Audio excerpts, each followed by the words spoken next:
Flamme rouge, qui veut dire dernier kilomètre. On est d'accord.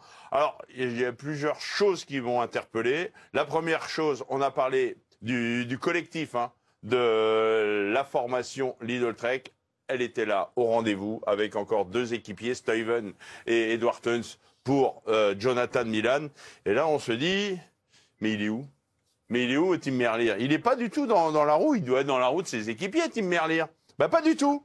Tim Merlier, il est tout seul. Il est, on va peut-être le voir à la sortie du bois, quand le loup sort du bois. Ah, il y a trop de bois, il y a trop de bois, il y a trop de bois. Là, mais et là, regardez. Et c'est à partir de là qu'on va voir. Il a perdu la roue de Van Lerberge. Et il n'a plus qu'une chose, qu'une alternative, c'est de faire un effort violent pour revenir dans la roue de Jonathan Milan. Regardez. Et puis là, c'est là que ça va commencer à être sympa. J'ai plus mon petit rond là pour faire. Tant pis, je ne l'ai plus, c'est pas grave. Mais regardez bien, là, c'est là que ça va être chaud. Entre Pascal Ackermann, le coureur de l'équipe Israël, et Tim Merlier. Tim Merlier, il veut quoi? Il veut être dans la roue de Milan. Ackermann, il veut quoi? Être dans la roue de Milan.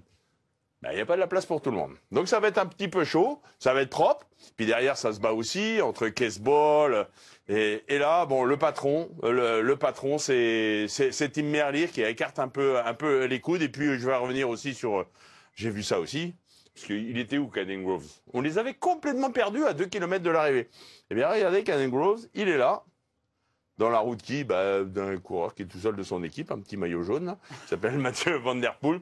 Et là, on sent que Mathieu Van Der Poel, Groves a dû avoir un problème. C'est certain. Il a été le rechercher à l'arrière du peloton pour faire l'effort, pour le ramener à l'avant de la course. Et là, vous les voyez, hein, c'est du pilotage. Il va très très bien, Mathieu Van Der Poel. Le problème, c'est qu'il va pas être capable de le ramener au niveau de Tim Merlier et de Jonathan Milan, et c'est là qu'il perd la course.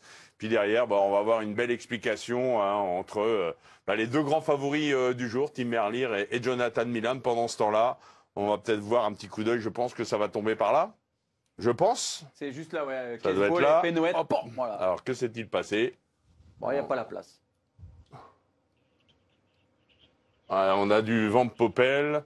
On a, c'est Kesbol, c'est ça? Ouais. Avec Penouet. Ouais, il y a épaule contre épaule. Ah oui, puis Kesbol qui est pris un peu dans un étau entre Penouet et Van Poppel. Puis après, c'est les dommages collatéraux. Brian Cocard, lui, va tomber. Emilien Janière va également tomber. Et puis d'autres vont se sauver un petit peu à l'image de Binyam Guémay qui va aller chercher la place. Et maintenant, le sprint final. Merci aussi Pavel Bittner et à son équipier Sean Flynn, apparemment, qui a bien lancé Pavel Bittner. On l'avait cité, hein, Bittner, parmi les outsiders. Il est à sa place, il lance le sprint, mais il est largement devancé par les deux grands favoris du jour. Et puis voilà, le jeté de vélo, hein, ça c'est toujours aussi magnifique, ce jeté de vélo. Regardez, il jette un peu plus tôt le vélo, Jonathan Milan. Il perd de la vitesse par rapport à Merlier. Je vais pas dire c'est à cause de ça qu'il perd, mais il perd de rien. Vous savez pourquoi Jonathan Milan ne gagne pas? Parce qu'il jette son vélo trop tôt. Non. Parce que lui, là, Merlier, Il en combi. Il est plus fort. il était où au sprint intermédiaire? C'est vrai. Voilà. Vous l'avez vu au sprint intermédiaire? Lui, tranquille, j'ai pas fait le sprint. Milan, lui, il l'a fait, même si ça a été un peu... Et donc, il a gaspillé quelques cartouches. Merlier, lui, c'est tout pour l'arrivée, et ça a marché. Et ça se joue à ça, donc. Bon, faut bien trouver une explication. Oui, voilà, c'est ce que j'allais dire, parce que c'est pour être sûr que... Ouais, ok. Très bien. Non, mais c'est entre autres. Entre autres. Et il a raison. C'est vrai que depuis le début du tour, on voit quand même que Tim Merlier doit composer avec la composante Remco. Être là, lui, il est tout seul avec Van Lerberge. Du côté de chez Lidl Trek, c'est tout pour Jonathan Milan et c'est tout pour les sprints. Donc, c'est aussi les sprints intermédiaires. Et il y a quoi? Il y a 3, je crois que c'est 4 mm sur la ligne. 4 mm, c'est rien. 4 mm. C'est 4 mm. C'est 2 fois 2 mm, si tu veux. C'est 4 fois 1 mm. C'est quand même pas grand-chose. C'est quasiment 0,4 cm. Donc non, mais pour être plus sérieux, c'est vrai que c'est un coureur, je sais pas si Tim Merlier gagne de longueur sur Jonathan Milan, on va dire c'est le plus fort, tout ça. Mais là, il y a tellement un écart infime. Alors peut-être que Jonathan Milan a lancé un peu trop tôt, mais le fait de ne pas avoir fait le sprint, il n'a pas fait monter la toxine, Tim Merlier, sur le sprint intermédiaire. Jonathan Milan, si, plus un peu d'adrénaline il a perdu. Donc souvent, hein, on voit des coureurs qui sacrifient le sprint intermédiaire pour être au top pour le sprint final et qui s'imposent. Et là, on a encore le bel exemple aujourd'hui avec Tim Merlier. Il s'est passé beaucoup de choses, hein, évidemment. Il y a eu beaucoup de chutes aussi. On a vu il y a quelques instants Emilien Janière de la Total Energy qui est arrivé, qui a passé la ligne. Alors, il a été pris, lui aussi, dans la chute. On va le revoir. Voilà, c'est quand même des chutes assez violente. Et il longe les barrières, j'ai envie de dire presque. Heureusement qu'on a ces nouvelles barrières. Ouais. Ah ouais. Ça lui permet de glisser. J'ai cru un instant qu'il allait passer par-dessus. Et là, on aurait pu avoir des dégâts plus conséquents. Ça a été le dernier coureur à se relever. Mais quand on voit ces images, j'ai presque envie de dire, je suis rassuré. Quand même un sprint, j'étais tendu tout le final, quoi. Ouais. Ça devient tellement nerveux, les sprints, c'est un stress, mais même nous on le sent quand on le commente, on est stressé Est-ce que tout c'est le ce final. le La fait que ce soit tension qu'il y a rien dans les passé, en sprints, j'ai fait. pas l'impression que c'était comme ça avant. C'est ça qui crée justement le stress. Il n'y a pas de fatigue. Ces coureurs, 200 km vent de face à 42 moyenne, c'est une balade, quoi. Ah, ils en bavent plus dans la plupart des entraînements qu'ils ont fait. Hein. Ah oui, c'est aujourd'hui, ils sont pas... la nervosité, oui, dans les 10 derniers kilomètres, mais la fatigue, ça va. Après, il y a quand même deux choses. C'est quand même, aujourd'hui, quand on regarde, et tu as raison, Louis-Pierre, c'est qu'il y a quelques années, il n'y avait pas autant d'équipes qui venaient armées pour le tour, sprint. pour le sprint. Il y avait une ou deux équipes qui archi-dominaient, et derrière, ça étirait tellement le peloton. Et là, on a un final également. Alors, vous allez peut-être me prendre pour un fou, mais des fois, il vaut mieux des virages. Il vaut mieux des virages. Ça étire le peloton, il y a moins de monde, il n'y a pas cette masse. Grande ligne droite de 1500 mètres, tout le monde va vous dire faut arrêter de mettre des virages, faut un grand bout de ligne droite, etc. Mais quand vous avez vent de face, ça se bouscule, il y a beaucoup plus de monde. Et je pense que, alors là c'est encore une fois, on ne va pas incriminer l'organisateur ni le tracé, c'est les coureurs qui se foutent en l'air eux-mêmes, on est bien d'accord. Mais dans ce genre de situation, il y a tellement de mecs qui sont capables d'aller faire le sprint que si à 1,5 km tu fais un pif-paf, un grand rond-point, un tour, ça va tellement s'étirer qu'il y a moins de risques. Mais oui, contrairement à il y a 20 ans ou même il y a 10 ans, il y avait 3 équipes qui archi-dominaient le sprint et derrière, on allait chercher les miettes. Là, tous les mecs, non, top 5, top 7, top 8, top 10. Ils sont 38 à vouloir faire top 10. Il n'y a pas la place pour tout le monde. Si, comment dire, s'il y a une autre configuration aujourd'hui et ce depuis le début, il se passe pas cette nervosité comme ça, Jackie, avec toutes ces chutes. Quelque part, est-ce qu'on peut incriminer quelques coureurs Ouais, je sais pas si vous êtes en relation avec Eol, c'est lui. C'est lui le fautif. On rappelle que ça fait 2 jours qu'on a un vent de sud-ouest. Si on a un vent de sud-ouest aujourd'hui, on n'a pas le problème. Hein. On n'a pas de problème. Ils sont 20 coureurs à se disputer la victoire. Vent de côté à la sortie de Cassel, vent de côté jusqu'à Dunkerque, longue ligne droite. C'est fini, il y en a de partout et on a un sprint à petit comité. Mais aujourd'hui, vent de face. Les 70 derniers kilomètres, vent de face. Et suivi, Géraldine, dans les roues. Mais bien sûr, mais la plupart. Mais on oui. en est sûr. Ouais. Okay. C'est un petit peu départ dans le fictif, on en a parlé. Mais La on première savait question ce avant matin. même le départ réel, voilà, on a posé la question à Steve, on s'est dit et si aujourd'hui c'était une journée sans échappée? Il a dit ouais, c'est possible. Donc je pense que si nous on s'est posé la question dans les bus ce matin, tout le monde savait que ça allait être une journée très calme, que personne n'allait vouloir faire de gros efforts et que donc il allait falloir tout donner dans le final pour aller chercher une place au sprint. Le maillot jaune, lui, est toujours sur les épaules de Mathieu Van Der Poel. On va le voir à l'image avec son maillot jaune il y a quelques instants. Donc il n'y a pas de changement vraiment et ça remonte un petit peu, Louis-Pierre. Ouais, pas de gros changements pour ce qui est du classement général, mais non, Mathieu Van Der Poel qui Tout reste, le monde est mis dans tout le monde même est dans le temps, même temps. hein. Les Oui. 181 coureurs classés à l'arrivée sont classés dans le même temps, donc il y a toujours ces 4 secondes d'avance sur Tadej Pogacar, 6 sur Jonas Vingegaard, 10 sur Kevin Vauquelin.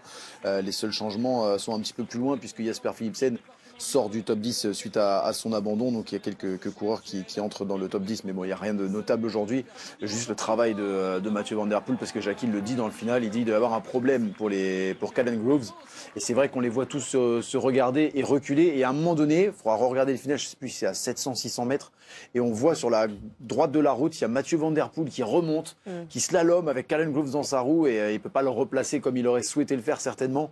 mais il fait un boulot pour ramener Caden Groves dans le final. C'est du pilotage, comme l'a dit Jackie. Et vous l'avez dit, il a dû avoir un souci. Vous pensez à quoi? Honnêtement, je ne sais pas, mais bien en amont, alors il y a eu cette remontée de Mathieu Van Der Poel pour repasser Caden Groves, mais c'est à 1,5 km, 2 km de l'arrivée. Il y avait des équipiers de la Alpecin qui se sont carrément se sont relevés. Il cherchait Caden Groves. Alors soit il s'est retrouvé bloqué par la chute, je ne sais pas, soit il a eu un saut de chaîne.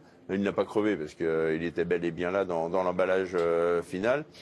Et il vient quand même chercher une belle place d'honneur sur la ligne, Caden Groves, mais oui, il a dû avoir un problème. Il y a eu beaucoup de petits problèmes quand même dans le final, sans les chutes, les coups d'épaule, les coureurs enfermés qu'on a dû replacer. C'était un final très très houleux et ça, on s'y attendait. Je vais essayer d'être aussi bon que mon Jackie sur cette analyse du Il y a sprint. moins de choses à dire, je pense. Il y a moins de choses à dire, mais surtout, pour moi, ce qui va être intéressant, et ça tombe très très bien qu'on nous ait mis le dernier kilomètre, et on voit que pour ce sprint intermédiaire, ça va énormément frotter, et notamment frotter déjà dans un premier temps avec toute la Lidl Trek qui est là. Et regardez, c'est Tom Skuins qui mène le train. Et qu'est-ce qui va emmener de la nervosité? C'est très très simple. Vous avez Van Der Poel qui s'écarte. Vous avez Caden Groves qui est en train de se préparer. Et regardez, on est juste à ce niveau-là. Attendez, un petit peu. Voilà, tac tac. On avance un petit peu. Regardez, hop, hop, hop, hop, hop. Edward Theuns qui commence. Regarde, hop, je crois que c'est passé. Edward Theuns commence avec un petit coup de coude à gauche. Un petit coup de coude à droite. Je mets un petit peu avant. Edward Theuns continue à être là. Et regardez ici. Là, on est... Ah, j'ai la loupe. Tiens, Jackie, j'ai le rond. Ah, toi, tu l'as. Tom, t'as pas tes lunettes. Regardez déjà, ça commence ici avec Edward Theuns qui va frotter avec Philipsen, qui va frotter avec Anthony Turgis, tac tac, et regardez, hop, le signe de la tête. Il a un petit peu de bouteille, Edward Theuns. Il se dit mais c'est pas possible. Qu'est-ce qui se passe? C'est du grand n'importe quoi. Et puis on a Simone Consoni. On va aller regarder Simone Consoni. Regardez par rapport où il est. Simone Consoni, il est quasiment sur la ligne blanche. Ah le rond, il marche pas, mon Jackie. De la loupe. Et regardez, il va se retourner. Une première fois, une deuxième fois, une troisième fois. Hop, regardez. Et en faisant ça, il va se dévier légèrement sur la droite. Depuis le début de saison, arrêtez de vous retourner les mecs. Merde, vous perdez votre trajectoire. Regardez, il fait une vague à droite. Milan, qu'est-ce qu'il va faire? Il fait une vague à droite. Coquard est là. Regardez, ça fait ça. Hop là. On l'enlève. Non mais c'est quand même un truc de dingue. Ça fait ça, regardez. Donc si le premier fait une vague à droite, c'est l'effet domino. Et Coquard est là. Et c'est pas de sa faute à Brian Coquard. Hein. Il s'est fait un peu défoncer. Hop, Milan fait un petit mouvement à droite. Derrière, je pense que Brian, c'est dommage, on peut pas trop zoomer, mais je pense qu'il a certainement sa manette qui vient se mettre dans le guidon droit du coureur Intermarché. Et derrière, regardez, c'est lui normalement qui doit se vautrer. Hein. S'il y en a un qui doit s'éclater par terre, c'est Brian Coquard. Alors il se décale à gauche et Philipsen qui est là, lui il a rien demandé à personne effectivement. Il se fait shooter, propre et net. C'est un coup de coude rotatif, high kick, low kick, appelez ça comme vous voulez. Mais en tout cas il le défonce et c'est pas de sa faute. C'est vraiment un sprint avec un vent qui était légèrement de face et défavorable. Et celui qui malheureusement prend le plus cher, c'est Jasper Philipsen. Mais au départ, regardez, c'est vraiment, regardez, les lignes droites, les bandes blanches. Regardez, hop, et ça y va. Enfin, il y a quand même, il y a un petit mouvement, mais c'est tout le monde qui y va. Pour moi, je vais vous dire, c'est la faute à pas de chance. Ouais. Alors, on va mettre un carton à pas de chance, parce que tout le monde va y aller de sa propre initiative, de dire c'est lui le fautif, c'est eux, c'est n'importe quoi. Vous pouvez l'analyser pendant 1 heure, ce sprint, vous aurez toujours un truc à dire. Pour moi, c'est malheureusement la faute à pas de chance. Merci beaucoup, Steve. C'est très clair. Non, mais c'est vrai que on n'aime pas avoir ce genre d'image parce que c'est une lourde chute et Brian Coquard n'y peut pas grand-chose.